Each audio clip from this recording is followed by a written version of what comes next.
சோனா குருவி ஒரு பெரிய காட்டுல இருந்த தன்னோட வீட்டுல தன்னோட குழந்தை குக்குவோட வாழ்ந்து வந்தது. சோனா குருவி வீட்டுக்கு பக்கத்துல இருந்த ஒரு வீட்டுல காலுக்காகவும் கோரிக்காகவும் வாழ்ந்து வந்தாங்க. காவுங்கள் கிட்ட பொறாம குணமும் கெட்ட எண்ணமும் ரொம்ப அதிகமா இருந்தது.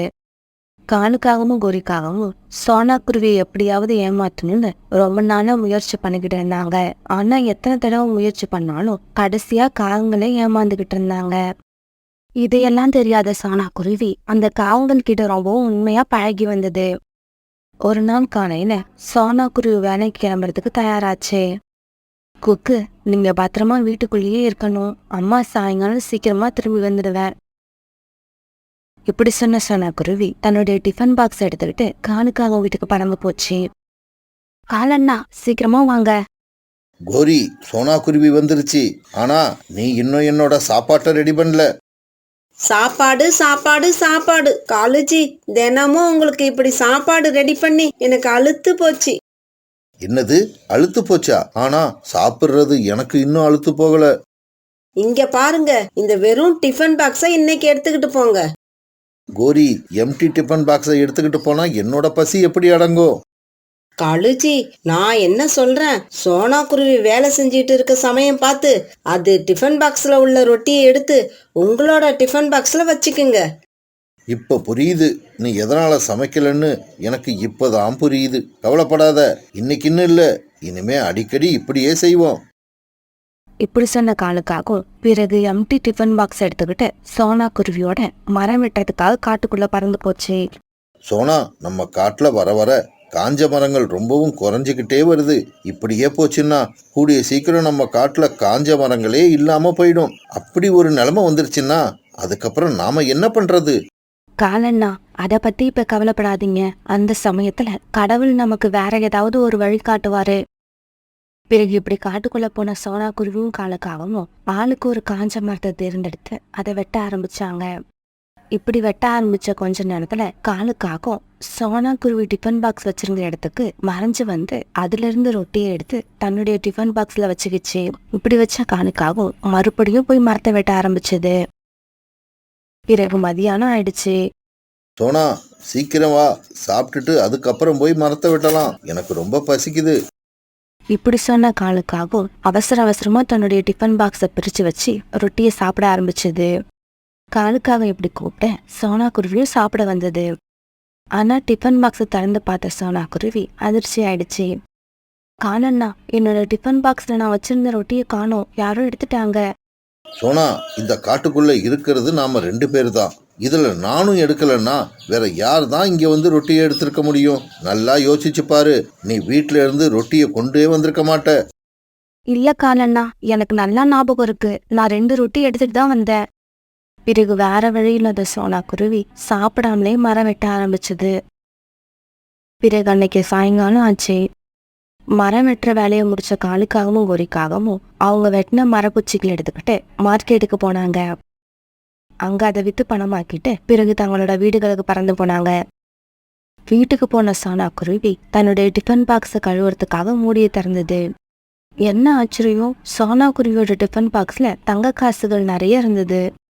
தங்க காசுகளை பார்த்த உடனே சோனா குருவி சந்தோஷம் தாங்காம துள்ளி குதிச்சுது. ரொட்டியை காணும்னு நினைச்சு வருத்தப்பட்ட என்னோட டிஃபன் பாக்ஸ்ல இப்ப தங்க காசுகளே வந்துடுச்சு, கடவுள் என் மேல ரொம்ப கருணை வச்சிருக்காரு. இப்படி சொல்லி ரொம்பவும் மகிழ்ச்சியான சோனா குருவி பிறகு பறந்து காவங்களோட வீட்டுக்கு போச்சு. கோரி, சோனா குருவிக்கு தெரியாம அது டிஃபன் பாக்ஸ்ல இருந்த ரொட்டி எடுத்து நான் என்னோட டிஃபன் பாக்ஸ்ல வச்சுக்கிட்டு சீக்கிரமாவே சாப்பிட ஆரம்பிச்சிட்டேன். பாவம் சோனா குருவி ரொட்டி காணாம போனது தெரிஞ்சதும் பட்டினியாவே சாயங்காலம் வரைக்கும் வேலை பார்த்தது. இந்த சமயத்துல சோனா குருவியும் காலுக்காகத்தோட வீட்டுக்குள்ள வந்துருச்சு. காலுண்ணா, நான் என்னோட டிஃபன் பாக்ஸை வீட்டுக்கு வந்து திறந்து பார்த்தேன். அந்த டிஃபன் பாக்ஸ்ல தங்க காசுகள் நிறைஞ்சிருக்கு. என்னோட டிஃபன் பாக்ஸ்ல இருந்து 2 ரொட்டி தான் காணாம போச்சு. கடவுள் அதுக்கு பதிலா எனக்கு நிறைய தங்க காசுகளை கொடுத்துட்டாரு.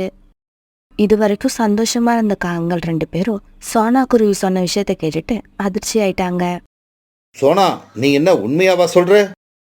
ஆமா காலண்ணா, நான் உண்மையா தான் சொல்றேன். இந்த விஷயத்துல யாராவது போய் சொல்லுவாங்களா? இப்படி சொல்லிட்டு சோனா குருவி அங்கிருந்து பறந்து போயிடுச்சு. காலுஜி, இந்த சோனா குருவியோட டிஃபன் பாக்ஸ்ல தங்க காசுகள் எப்படி வந்ததுன்னு நமக்கு தெரிஞ்சாகணும். கவலைப்படாத கோரி, நாளைக்கு அந்த ரகசியத்தை நான் எப்படியாவது கண்டுபிடிக்கிறேன். மறுநாள் காலையில வழக்கம் போல சோனா குருவி காலுக்காகத்தை வேலைக்கு கூப்பிட வீட்டுக்கு வந்தது. இல்ல சோனா, இன்னைக்கு காலுஜிக்கு உடம்பு சரியில்லை, அதனால மரம் வெட்ட நீ மட்டும் போயிட்டு வா. கோரி இப்படி சொல்ல சோனா குருவி அங்கிருந்து பறந்து போயிடுச்சு. சோனா குருவி போன உடனே காலுக்காக எழுந்திரிச்சு உட்கார்ந்தது. கோரி, நான் இப்பவே போறேன். சோனாவுக்கு தெரியாம அது டிஃபன் பாக்ஸ்ல எப்படி தங்க காசுகள் வந்துச்சுன்னு கண்டுபிடிச்சிட்டு வரேன். இப்படி சொன்ன காலுக்காக பிறகு சோனா குருவி பின்னாலேயே பறந்து போச்சு.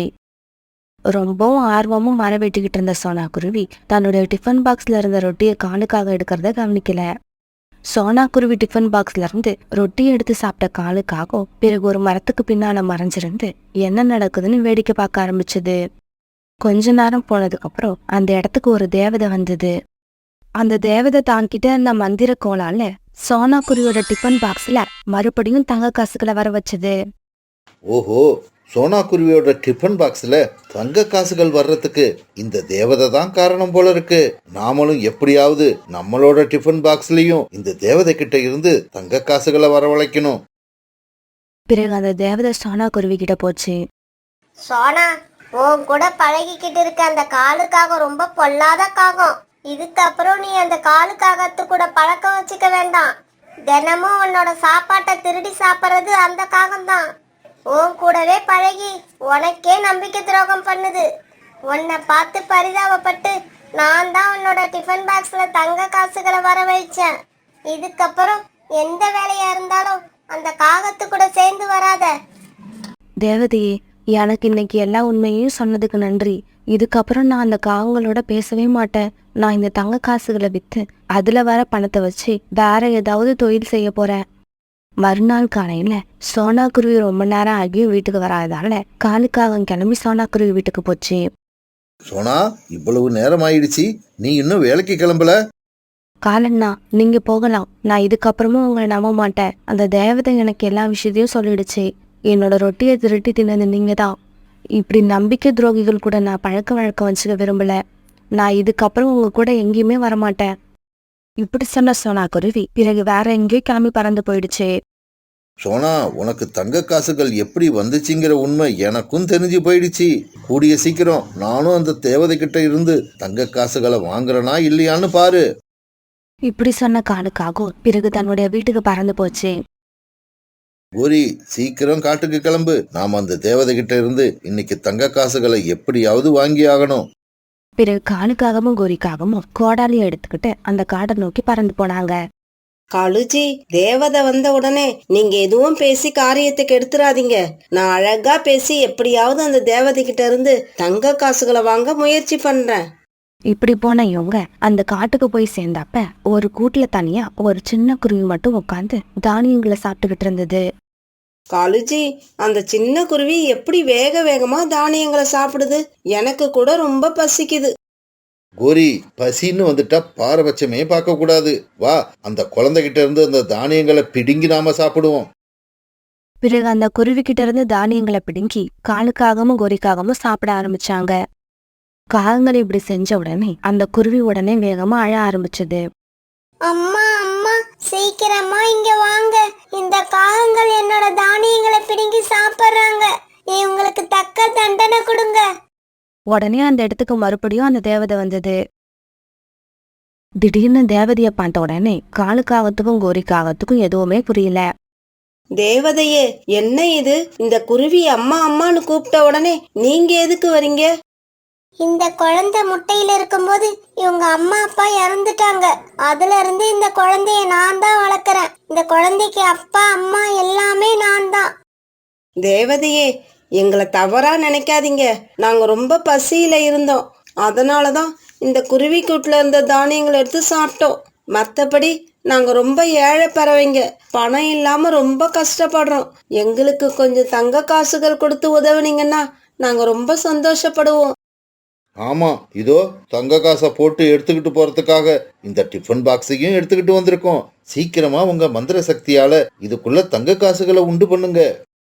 காகங்களே, நீங்க கேட்ட மாதிரியே நான் தங்க காசுகளை கொடுக்கறேன். ஆனா நீங்க இந்த டிஃபன் பாக்ஸ சோனா குருவி எப்படி தன்னோட வீட்ல போய் பிரிச்சு பார்த்ததோ அதே மாதிரி வீட்டுக்கு போய் தான் பிரிச்சு பார்க்கணும். இப்படி சொன்ன தேவதை உடனே அந்த டிஃபன் பாக்ஸை நோக்கி தன்னோட மந்திர கோலை நீட்டுச்சு. காகங்களே, நீங்க இப்ப தாராளமா உங்க வீட்டுக்கு கிளம்பலாம். உடனே காலுக்காகவும் குறிக்காகவும் ரொம்பவும் சந்தோஷமா அந்த டிஃபன் பாக்ஸ் எடுத்துக்கிட்டு தங்களுடைய வீட்டுக்கு போனாங்க. இப்படி வீட்டுக்கு போன இவங்க எல்லா கதவையும் சாத்திட்டு அந்த டிஃபன் பாக்ஸோட மூடியை திறந்தாங்க. ஆனா அது உள்ள தங்க காசுகள் இல்ல, அதுக்கு பதிலா ஒரு பயங்கரமான கழுகு இருந்தது. அந்த கழுகை பார்த்த காலுக்காகவும் குறிக்காகவும் ரொம்ப பயந்து போயிட்டாங்க. இப்படி வந்த கழுகு காகங்களை விரட்ட ஆரம்பிக்க காகங்கள் உயிர் தப்பிச்சா போதும்னு வேகமா பறக்க ஆரம்பிச்சாங்க. கோரி, என்ன இது? வீட்டு கதவெல்லாம் சாத்தி இருக்கு. ஆனாலும் அந்த கழுகு அவங்கள விடவே இல்லை, விரட்டிக்கிட்டே போச்சு. இதனால அந்த காகங்கள் அந்த காட்டை விட்டு ரொம்ப தூரம் பறந்து போயிட்டாங்க. ரொம்பவும் பேராசை பிடிச்ச அந்த காகங்களுக்கு அந்த தேவதை இப்படி ஒரு அருமையான தண்டனையை கொடுத்தது. அது ஒரு கடுமையான கோடைக்காலம். கடுமையான வெயில் அந்த காட்டுல வாழ்ந்த எல்லா பறவைங்களையும் மாட்டி எடுத்தது. சீசனுக்கு சீசன் தன்னோட வியாபாரத்தை மாத்திக்கிட்டே இருக்கிற காலுக்காகவும் வெயில் காலம் வந்த உடனே ஐஸ் வியாபாரத்தை ஆரம்பிச்சது. வழக்கம் போல காலுக்காக அன்னைக்கு தன்னோட ஐஸ் வண்டியை தள்ளிக்கிட்டு அந்த காடு புறா சுத்த ஆரம்பிச்சது. Ice, ice, chocolate ice, ice, ice, mango ice. காலுக்காகத்தோட குரலை கேட்ட உடனே அந்த காட்டுல இருந்த நிறைய சின்ன பறவைகள் காலுக்காகத்தோட ஐஸ் வண்டி பின்னாலேயே வந்தாங்க. புறா அந்த காட்டுல மளிகை கடை வச்சிருந்தது. என்ன காலு, இன்னைக்கு வியாபாரம் அதிகமா? உன் வண்டி பின்னால நிறைய கூட்டம் வருது. புறா, இந்த சின்ன பறவைகளை வச்சு கணக்கு போடாத. இவங்க எல்லாம் ஐஸ் வாங்கி சாப்பிட்றதுக்காக வர்றவங்க இல்ல, வேடிக்கை பார்க்கறதுக்காக வர்றவங்க. அப்பா அப்பா, எனக்கு ஐஸ் வாங்கி கொடுங்கப்பா. இப்படி கேட்ட ராஜி பிறகு தான் அப்பா கிட்ட பணத்தை வாங்கிட்டு காலுக்காகத்தோட ஐஸ் வண்டிக்கு போச்சு. இந்த மாதிரி சாயங்காலம் வரைக்கும் அந்த காட்டுல சுத்திட்டு இருந்த காலுக்காகவும் பிறகு தன்னுடைய வீட்டுக்கு போச்சு. என்ன காலுஜி, இன்னைக்கு ரொம்ப சீக்கிரமா வந்துட்டீங்க. கோரி, இன்னைக்கு எனக்கு உடம்பு சரியில்லை, அதனாலதான் சீக்கிரமா வந்துட்டேன். காலையில கோரிக்காகம் எந்திரிச்சதுக்கு அப்புறமும் காலுக்காகம் படுக்கையை விட்டு எந்திரிக்கவே இல்லை. காலுஜி, மணி ஆயிடுச்சு, என்ன இன்னும் எழுந்திருக்காம படுத்தே இருக்கீங்க? கோரி, என்னால எழுந்திருக்க கூட முடியல, அதனால ஐஸ் வண்டியை எடுத்துக்கிட்டு நீ போயிட்டு வா. எனக்கு சரியா வியாபாரம் பண்ண தெரியலன்னு தினமும் சொல்லுவே இல்ல, இன்னைக்கு நீ எப்படி வியாபாரம் பண்ணிக்கிட்டு வரன்னு நான் பாக்குறேன். பாருங்க பாருங்க, நல்லா பாருங்க எப்படி வியாபாரம் பண்றதுன்னு. இதுக்கப்புறம் நீங்க என்கிட்ட இருந்து கத்துப்பீங்க. இப்படி சொன்ன கோரிக்காகம் பிறகு ஐஸ் வண்டியை தள்ளிக்கிட்டு வியாபாரத்துக்கு போச்சு. Ice, ice, chocolate ice, ice, ice, mango ice. கோரியோட சத்தத்தை கேட்டதும் ரீட்டா கிளியோட பையன் விட்டு அம்மா கிட்ட இருந்து 50 ரூபாயை வாங்கிட்டு ஐஸ் வண்டி கிட்ட போனான். ஆண்டி ஆண்டி, சாக்லேட் ஐஸ்கிரீம் என்ன விலை? ஒரு சாக்லேட் ஐஸ்கிரீம் 20 ரூபாய். பிறகு மிட்டு தாங்கிட்ட இருந்த 50 ரூபாயை கோரிக்காகத்துக்கிட்ட கொடுத்து சாக்லேட் ஐஸ்கிரீம் வாங்கி சாப்பிட்டான். இப்படி வாங்கின ஐஸ்கிரீமை சாப்பிட்டு முடிச்சாட்டும் மீதி பணத்தை கேட்டான். ஆண்டி, பாக்கி பணத்தை கொடுங்க, நான் வீட்டுக்கு போகணும். என்னது, பாக்கி பணமா? நீ கொடுத்ததே 20 ரூபாய், அப்புறம் எப்படி உனக்கு பாக்கி பணம் வரும்? ஆண்டி, நான் 50 ரூபாய் கொடுத்தேன், 20 ரூபாய் போக மீதி 30 ரூபாய் கொடுங்க. இங்க பாரு, என்ன சின்ன வயசுலயே பொய் பேச ஆரம்பிச்சிட்டியா? சின்ன குழந்தைன்னு பாக்குறேன், இல்லன்னா ஓங்கி ஒண்ணு போட்டுருவேன். கோரி இப்படி அதட்டின உடனே மிட்டு அழுதுகிட்டே தன்னோட வீட்டுக்கு பறந்து போனான். அம்மா அம்மா, கோரி ஆண்டி 50 ரூபாய் வாங்கிக்கிட்டு மீதி பணத்தை கொடுக்கவே இல்ல, கேட்டா அடிச்சிடுவான்னு மிரட்டுறாங்க. பிறகு ரீட்டா கிளியோ மிட்டுவை கூட்டுக்கிட்டு ஐஸ்கிரீம் வண்டி கிட்ட வந்தது. கோரி, குழந்தைங்களை இப்படியா ஏமாத்துறது? ஐஸ்கிரீம் வாங்க நான் தான் அவங்கிட்ட 50 ரூபாய் கொடுத்து அனுப்பினேன்னு, பாக்கி பணத்தை கேட்டா 20 ரூபாய் தான் கொடுத்தேன்னு சொல்லியிருக்க. சீக்கிரமா பாக்கி பணத்தை எடு. ஏய், எத்தனை பேர் கிளம்பிருக்கீங்க இப்படி? உன் பையன் மிட்டு என்கிட்ட கொடுத்ததே 20 ரூபாய் தான். இப்படி பொய் சொல்லி என்னை ஏமாத்தலான்னு தானே நீ வராம உன் பையன்கிட்ட காசு கொடுத்து விட்டியா?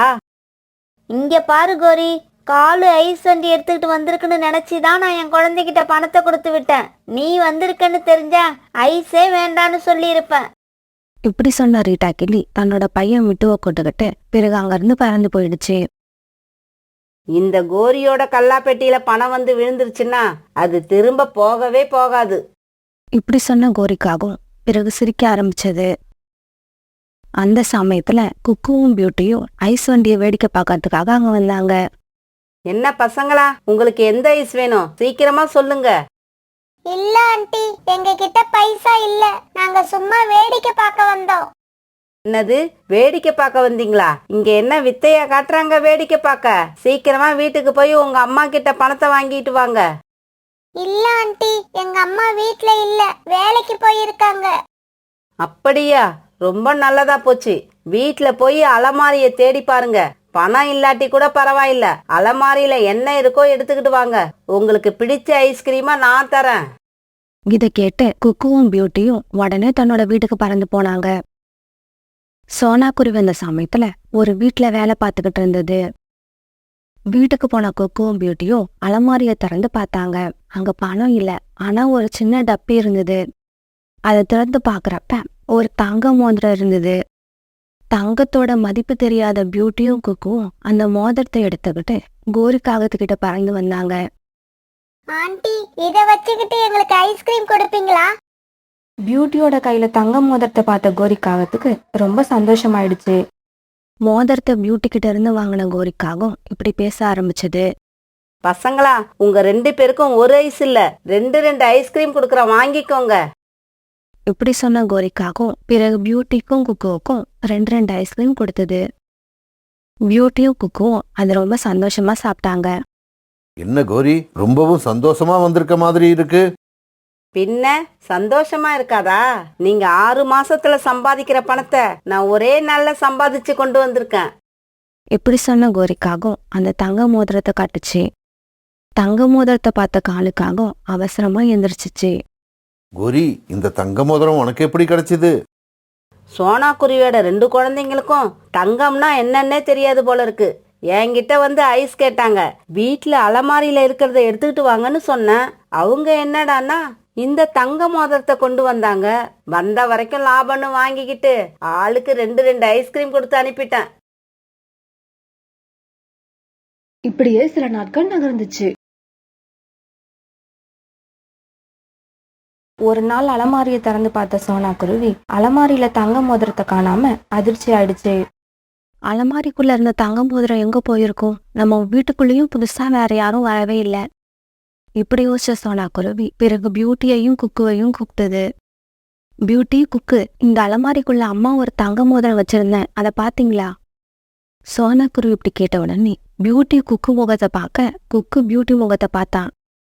இவங்க 2 பேரும் அப்படி பாக்குறத பார்த்த சோனா குருவி மோதிரம் காணாம போனதுக்கும் இவங்களுக்கும் ஏதோ சம்பந்தம் இருக்குன்னு புரிஞ்சுக்கிச்சு. பசங்களா, என்ன நடந்துச்சுன்னு சொல்லுங்க.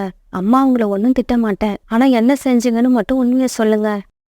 உடனே பியூட்டியும் குக்குவும் நடந்தது எல்லாத்தையும் அழுதுகிட்டே அம்மா கிட்ட சொன்னாங்க. அம்மா, கோரி ஆண்டி தான் வீட்ல போய் அலமாரிய பாருங்க, பணம் இருக்குன்னு சொன்னாங்க. அந்த மோதிரத்தை கொண்டு கொடுத்தனா கோரி ஆண்டி எங்க 2 பேருக்கும் 2 ஐஸ்கிரீம் கொடுத்தாங்க. பசங்களா, உண்மைய சொல்லிட்டீங்கல்ல, இதுக்கப்புறம் நீங்க அழக்கூடாது. நீங்க 2 பேரும் வீட்லயே இருங்க. அம்மா இதோ இப்ப வந்துடுறேன். இப்படி சொன்ன சோனா குருவி உடனே பறந்து கோரிக்காக வீட்டுக்கு போச்சு. கோரி அக்கா, இப்படி சின்ன பசங்களை ஏமாத்துறீங்களே, உங்களுக்கு எல்லாம் அறிவில்ல? ஏய் சோனா, எது சொன்னாலும் தெளிவா சொல்லு. சும்மா உனக்கு தான் வாய் இருக்குன்னு பேசுனேன், அப்புறம் நானும் பேச ஆரம்பிப்பேன். என்னோட குழந்தைங்க 2 பேரையும் ஏமாத்தி அவங்க கிட்ட இருந்து தங்க மோதிரத்தை வாங்கியிருக்கீங்க. முதல்ல அந்த தங்க மோதிரத்தை என்கிட்ட எடுத்து கொடுங்க. என்னது, மோதிரமா? அதுவும் தங்க மோதிரம் உன்னோட பசங்க கிட்ட இருந்து நான் வாங்கினேனா? நீ சொல்றத கேட்க எனக்கு சிரிப்பு தான் வருது. இங்க பாருங்க கோரி அக்கா, குழந்தைங்க பொய் சொல்ல மாட்டாங்க. என் குழந்தைகள் என்கிட்ட எல்லா விஷயத்தையும் சொல்லிட்டாங்க. அப்போ உன் குழந்தைங்க சொல்றது உண்மை, நான் சொல்றது பொய்யா? நல்லா இருக்கு சோனா உன்னோட நியாயம். குழந்தைங்க சொல்றதெல்லாம் கேட்டுக்கிட்டு வந்து என்னோட தூக்கத்தை கலைச்சிட்டியே. போ போ, போய் வேற வேலை இருந்தா பாரு. நீ என்னை எழுப்பி விட்டதும் நல்லதுக்கு தான். மார்க்கெட்டுக்கு போய் நான் கொஞ்சம் பொருட்கள் வாங்கிட்டு வரணும். இப்படி அலட்சியமா சொன்ன கோரிக்காகவும் பிறகு மார்க்கெட்டுக்கு பறந்து போச்சு. என்ன செய்யறதுன்னு தெரியாத சோனா குருவி பிறகு அழுதுகிட்டே அங்கிருந்து பறந்து போச்சு. சோனா குருவி அழுதுகிட்டே பறந்து போறத பார்த்த புறா சோனா குருவிக்கு குரல் கொடுத்தது. சோனா சோனா இங்க வா. புறாவோட குரலை கேட்ட சோனா குருவியும் புறாவோட கடைக்கு போச்சு. என்னாச்சு சோனா, ஏன் இப்படி அழுதுகிட்டு போற? புறாண்ணா, இந்த கோரியக்காரமும் கேவலமா நடந்துக்கிறாங்க. இப்படி ஆரம்பிச்ச சோனா குருவி நடந்தது எல்லாத்தையும் புறா கிட்ட சொல்லுச்சு. சோனா, இந்த காகங்கள் கிட்ட ஒரு பொருள் போயிடுச்சுன்னா அது திரும்பி வர்றது ரொம்பவும் கஷ்டம். நாம தான் ஜாக்கிரதையா இருந்திருக்கணும். புறா இப்படி பேசிக்கிட்டு இருக்கப்ப கோரிக்காகத்தோட பையன் ஜக்கு புறாவோட கடைக்கு வந்தான். புறா அங்கிள், அந்த பலூன் எல்லாம் என்ன விலை? ஒரு பலூன் விலை 5 ரூபாய். ஆனா 10 ரூபாய்க்கு 3 பலூன் கொடுப்பேன். சீக்கிரமா 10 ரூபாயே எடு. இல்ல அங்கிள், எனக்கு இப்ப பலூன் வேண்டாம், என்கிட்ட காசு இல்ல. உடனே புறாவோட மூளை வேகமா வேலை செஞ்சுது. ஜக்கு, உனக்கு பலூன் தானே வேணும், நான் தரேன், இங்க வா. ஜக்கும் உடனே சந்தோஷமா புறா பக்கத்துல போனான். புறா உடனே தாங்கிட்ட இருந்த மோதிரத்தை எடுத்து ஜக்கு கிட்ட காமிச்சுது. பணம் இல்லாட்டி பரவாயில்ல, இந்த மாதிரி ஏதாவது பொருள் உங்க வீட்டுல இருந்தா எடுத்துக்கிட்டு வா. அப்படி எடுத்துக்கிட்டு வந்தா நான் உனக்கு 10 பலூன் தருவேன். அப்படியா? 10 பலூன் தருவீங்களா? இந்த மாதிரி ஒரு பொருளை எங்க வீட்டுல பார்த்த ஞாபகம் இருக்கு. இப்படி சொன்ன ஜக்கு உடனே வேகமா தன்னோட வீட்டுக்கு பறந்து போனான். பறந்து போன ஜக்கு அதே வேகத்துல வீட்டுல இருந்து திரும்பியும் வந்தான்.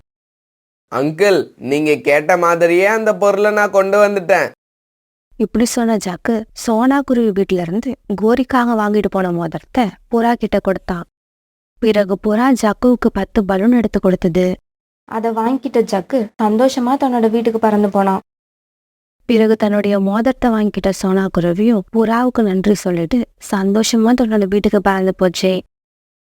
அன்னைக்கு சாயங்காலம் கோரிக்காகத்தோட அம்மா கோரிக்காக வீட்டுக்கு வந்தாங்க.